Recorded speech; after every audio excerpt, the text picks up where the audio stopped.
Hello and welcome to this special lecture because this is the last of all our lectures, lecture number 40, and this is a tutorial. And there are two things we are going to do in this tutorial. One is following the principle of trying to connect some of what we saw in the previous few lectures to things happening in the present. So, that way, since our last few lectures were about the kinds of encounters between Western systems of medicine and indigenous systems, what we will do is to try to connect some of those discussions with the present and in fact for the future as well. And the other part of the tutorial is about overall conclusions and reflections, since this is the last lecture. So, whatever we gathered from the entire course, just a quick summary and final thoughts. So, coming to the question of indigenous systems, so we saw that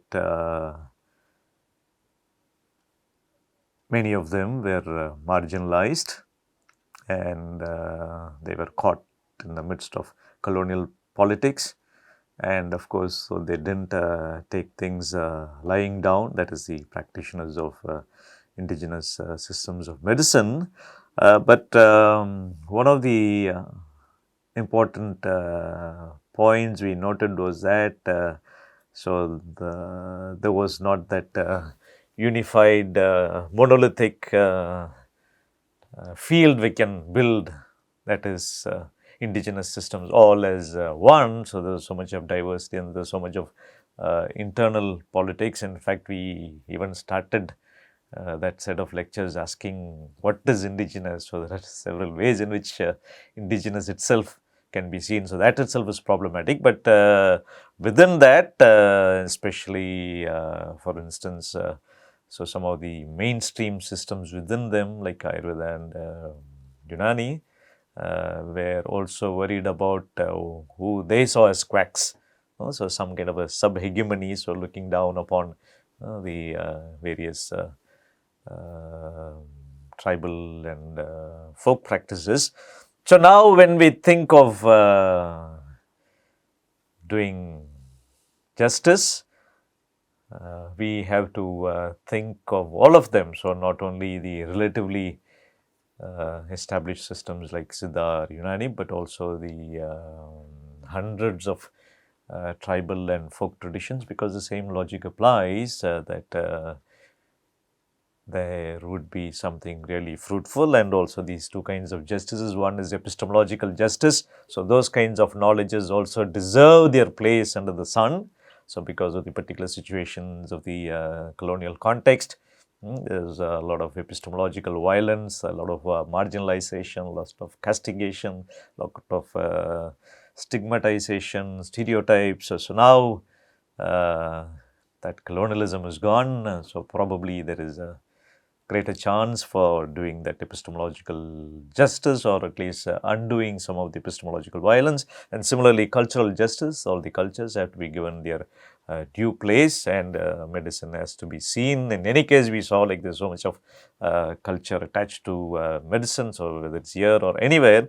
So, all cultures, especially tribal and other cultures, also need to be recognized, and they have to be seen as part of their collective being. So, rather than applying external logics to them and judging them unfairly.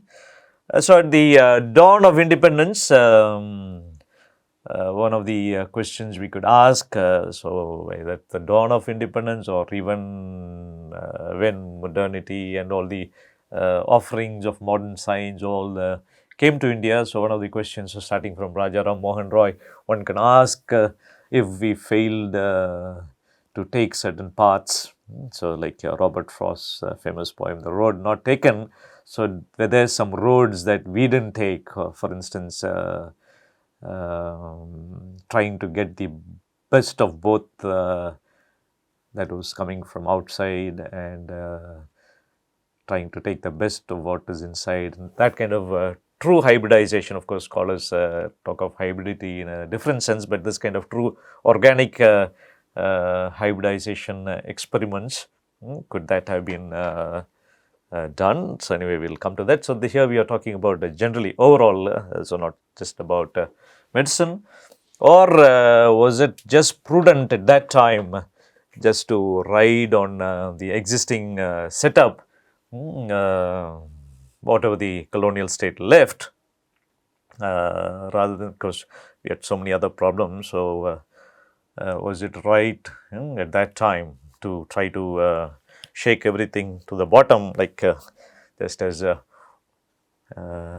the spirit of these words of Homer Khayyam, to grasp the sorry scheme of things entire would not be to shatter it to bits and then remold the whole thing nearer to the heart's desire. So, could that have been done, or was it more wise and prudent not to try these kinds of excessive shake-up? So what? So other things that could have, other questions we could ask is like, probably we were still not confident enough to try those things, or not sure enough. So what if, like, when you're trying those kinds of experiments, is it prudent to even try when you're not sure what kinds of outcomes would come? Or at least for that time, when there was the immediate job of nation building, so there were already very pathetic issues of partition, bloodshed, and all those other things. So was that the time to do these kinds of experiments?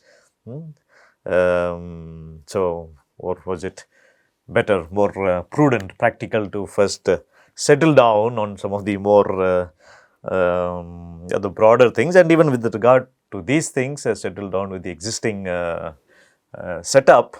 So, for instance, with regard to the field of medicine, so if we talk about the existing setup, that is the colonial state medicine, if we call so.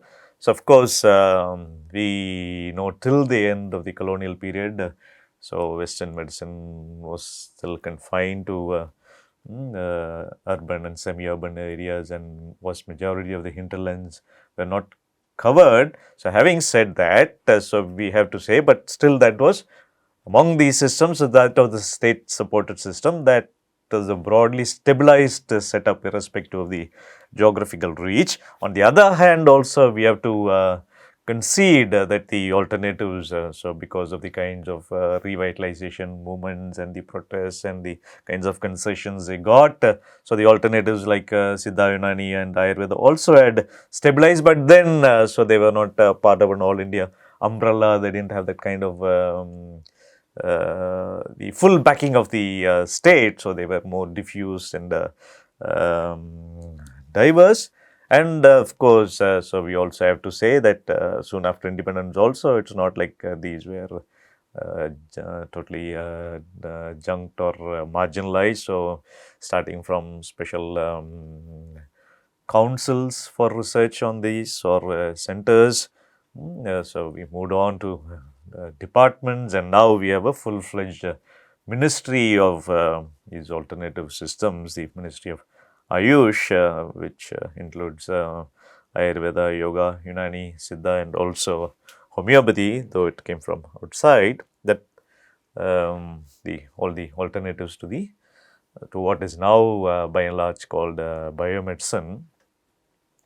But now, okay, so that is fine. So at that time we had other things to do, more pressing things of settling down and building the nation and all that. So now, aren't we confident enough to experiment? And in fact, I think the past 10-15 years, we have been, this question is being answered. I think there's that. And also, even from the colonial period, we have the model and the legacy of the patronage extended by the princely states, because the colonial state would have marginalized or would have given recognition only grudgingly, but the princely states were able to ride on both the tracks. On the one hand, they willingly invited missionaries. A good case is the Travancore princely state, supposed to be one of the progressive ones, so where they proactively invited missionaries and other forms of Western medicine practitioners. So they were invited to set up clinics, and so it was vibrant. At the same time, they also extended patronage, particularly to Ayurveda. So there was that, there is already that model. So of course we can't exactly replicate, but at least there is that legacy we already have. And so as I said, even after independence, the alternative systems have their place, but still they are in the margins. So is it time now to bring them from the margins and to integrate? And here again, for this integration also, modern times, especially last 4-5 decades, we have models. So, for instance, the integrated pest management is one outstanding example where the best of methods from the modern scientific lab-based system is integrated with a variety of local options, either from products designed from cows or from neem or a variety of other herbal possibilities. And of course, we do know that human lives are more complicated and more important than insects' lives. So insects' lives is more leeway to experiment. So we'll have to be more serious. But still, at least that model is there. And so whatever is the model, whatever is the legacy, the most important thing it has role has to start here or here from the heart, that openness of mind, especially from the practitioners of biomedicine, because we saw that the kind of problems that indigenous medicine had in terms of marginalization or being looked down upon was not just from the colonial state alone. So even Indians who had become practitioners of modern Western medicine, so they also looked down upon, and they weren't too happy with dining, sitting on the same table with a whole lot of other kinds of practitioners. So that, and which still continues. So the colonial government might have gone, but some of those mentalities remain through us, Indians themselves. So there should be that openness, and also, of course, from the practitioners of indigenous medicine also, to there's some kind of a give and take. And of course, biggest kind of openness has to come from the government. And there, of course, will be concerns, and especially the ultimate beneficiaries. So, of course, all said and done, it's not just about the practitioners of that kind or the practitioners of that kind, and then the government in the middle. So, ultimately, everything is done in the name of the people, for the people. So, what about, so they can't be neglected, and we have to look into account, take into account the kind of mental state. So, there will be concerns on the part of the people also about, as much as they might want out of cultural reasons. So this is Indian medicine, or this is just so locally available, rather than patronizing some foreign company or trying out something which is coming from some other country far away. So as much as they might have all the good intentions, so still the question of reliability, can I trust, especially educated people who are used to the scientific method, who are used to proofs. So Western pharmaceutical products are tested in the lab. So even if I don't see, of course, there are proper procedures, there are safety measures, they are accountable, that can be tested by others. But can the same be said about indigenous medicine? So suppose, so there is a tradition in my village. So there's this particular man with a particular stature, some kind of knowledge inherited from the family. So he says, when you have this problem, take a combination of this leaf and that leaf. And I would, for several reasons like that, because it's so easily available and may not have side effects. That's another big concern among the beneficiaries with regard to modern medicine. So I may, for various reasons, want to have that, but then, so what's the proof? So who is he? Does he have a lab? Is he a scientist? Can I just trust his stature, his grandfather's stature, and take it. So, so that's what. So, can sometimes, or I may just out of faith, or my intuition says this good. All this is happening. So many of us do it just because we feel it is right. Nothing will happen to me. I will try this, but then is that scientific? Aren't we playing with our lives? So, will these suffice? Can they substitute for actual tested um, ways and products? So, this also calls for more serious things. Again, it's not just about the tablet or the herbal medicament and all that. So, it's so many things about the heart, the mind, and even philosophical questions about what is reason. So, is it only what the Western man says is reason? So, is reason something which can be only cultivated in the lab? There can there be alternative kinds of reasons where I also have some room for intuition, which is also coming from the same brain, and it's not like I'm being irresponsible or not being reflective. So, is it possible to think of reason beyond the way it has been defined to us in the so-called modern scientific method or by the Western world? Is there a possibility of the meeting of several kinds of rationalities? Or do we have to be always rational itself? So, that itself is a question. And then what kind of rationality? So, that's what. So, medicine leads us to, so it's not an easy job. So, on the one hand, we might think it's politically correct, culturally the right thing to do to patronize and do epistemological justice and all that. But then there are all these kinds of issues that we have to keep in mind. And then we'll now go back to where we started the course and take a quick recap of some of the important things and then end with some more final reflections. So, the first thing, that's one of the things that this course I hope has done to all of you is that to question several things which we would have just assumed, oh, medicine was this, we know what is medicine, we know what is health, what is disease. So, things are very complicated starting from the word medical itself. So, which is not fixed. So, what was once not at all a medical issue or what did not belong to the medical domain is now very much part of it, or what was medical may actually get out. So, it's always changing, contingent, and with lots of overlapping meanings and especially culture bound. But even after we arrive at a definition of medicine, so we include everything. So, medicine is not just about hospital, clinic, injection. So, it involves production, it involves research, it involves hygiene, it involves sanitation, and all that. So, even whatever I define, then we see that still it involves so many other things. As we saw in the last few minutes, so many things of the heart and the mind, of the culture. So, there are so many cultural and social issues. I think that's one of the biggest takeaways from this course. And this will continue because medicine is so much about life, and so life cannot be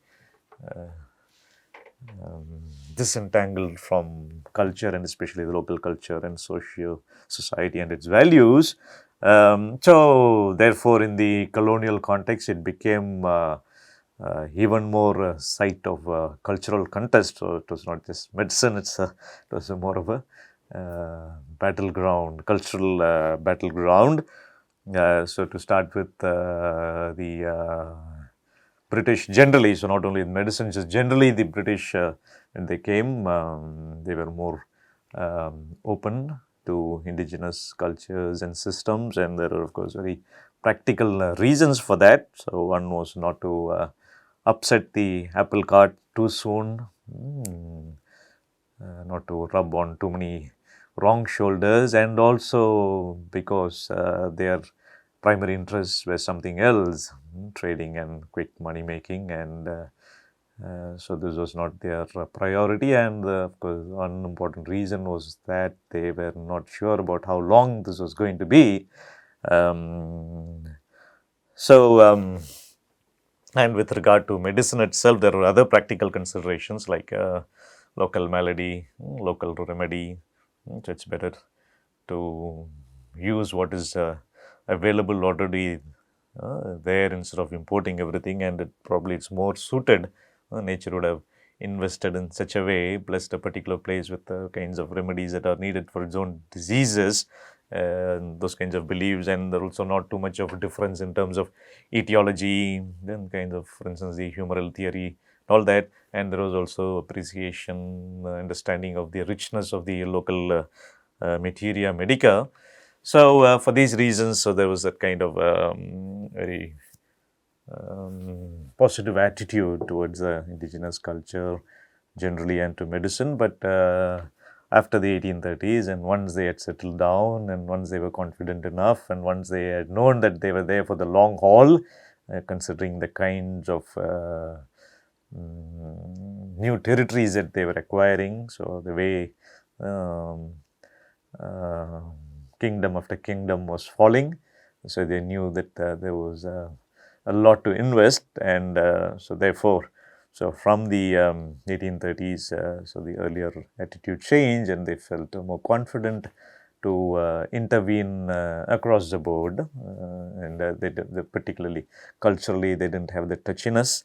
So therefore, as we would expect, medicine became one of the most important grounds of that cultural encounter, and medicine became ground for the British for all kinds of cultural commentary, stereotyping, and judgmentalism.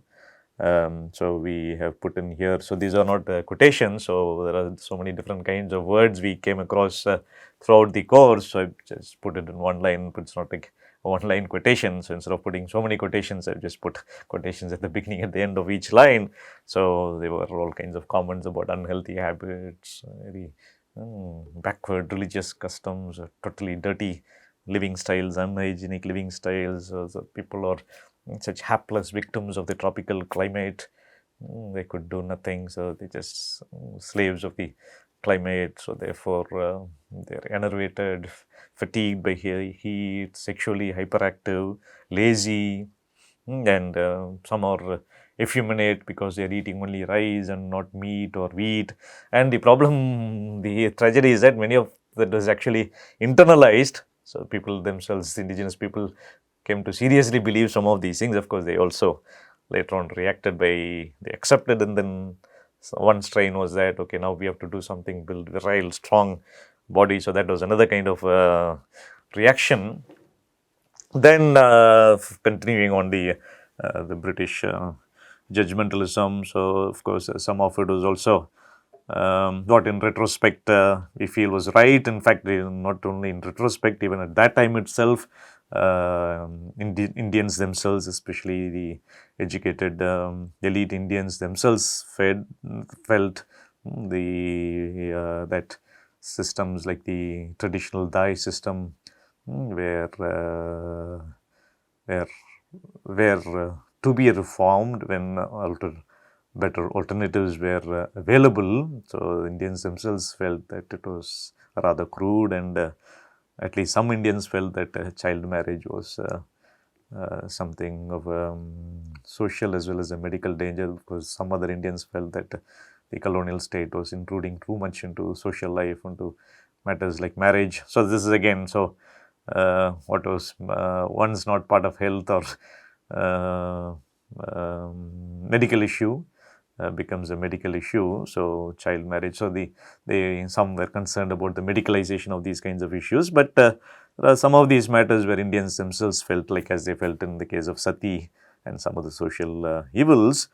So anyway, now going to the British side, so they were criticizing, so medicine became the terrain on which all kinds of criticisms were, and even for the evils of the Lock Hospital, in fact the Lock Hospitals were introduced by them, kind of a very open, licensed way of having prostitutes basically for the carnal, satisfying the carnal desires of the British soldiers, most of whom had come as bachelors here, away from the family. And of course, so it was natural that venereal diseases would be spread, but then there also the women was looked as a kind of a criminal, the local Indian women who were used in a very open way for this prostitution. So they were seen as almost like criminals who had to be controlled and isolated and locked.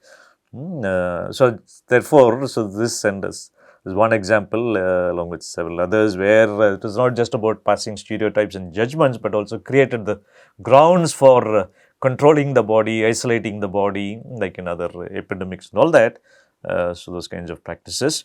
And this kind of condemnation and condescension became more shrill, especially when a new kind of innovation happened in that particular field. For instance, if you take the field of cure for smallpox, so variolation was good enough, which was practiced even in Europe. But when something like vaccination came, Jenner's vaccination came, then suddenly all of this looked very barbaric, crude, even criminal. So similarly, when germ theory came, then that is, they moved from humoral and much of the environmental paradigm. Then they felt even more confident about denouncing whatever was not within that view. And apart from general condemnation of the habits, so they had particular kind of not so friendly attitude towards Indian systems of medicine. So they complained and criticized its backwardness, the various myths associated with it, its very unscientific nature. So of course they appreciated that once upon a time it was great, it had a hoary tradition, they did surgery and all that, but then that interest was not sustained, and there was lethargy on the part of later descendants of the great exponents of the past. So the field was invaded by all kinds of indigenous systems were invaded by all kinds of superstitions and rituals and whatever they are doing, even if the certain things were effective, it is just because of dark empiricism, blind empiricism, crude empiricism, and many of the things were termed or understood as criminal practices. Then that is about the indigenous systems. Then there was a criticism of Indian reaction to Western medical initiatives like vaccination. So when people hesitated to accept, say, smallpox vaccine or other vaccines, so then there was criticism of Indians for their hard-headedness, lack of open mind, religious primitivism, not being open to science, all that. That is one kind. And then with regard to Indians who had managed to go into the Western system, so Indians themselves who were trained and who had entered the state system. So there again, it's not like they were treated very warmly. So they were, first of all, they were employed at very low levels with less salaries and discriminatory salaries, sometimes for the same job. The Indian would be given only 1/3 or 2/3 of the salary given to the Englishman. And then there's all these kinds of very openly said things like English lives cannot be entrusted to Indian hands entirely.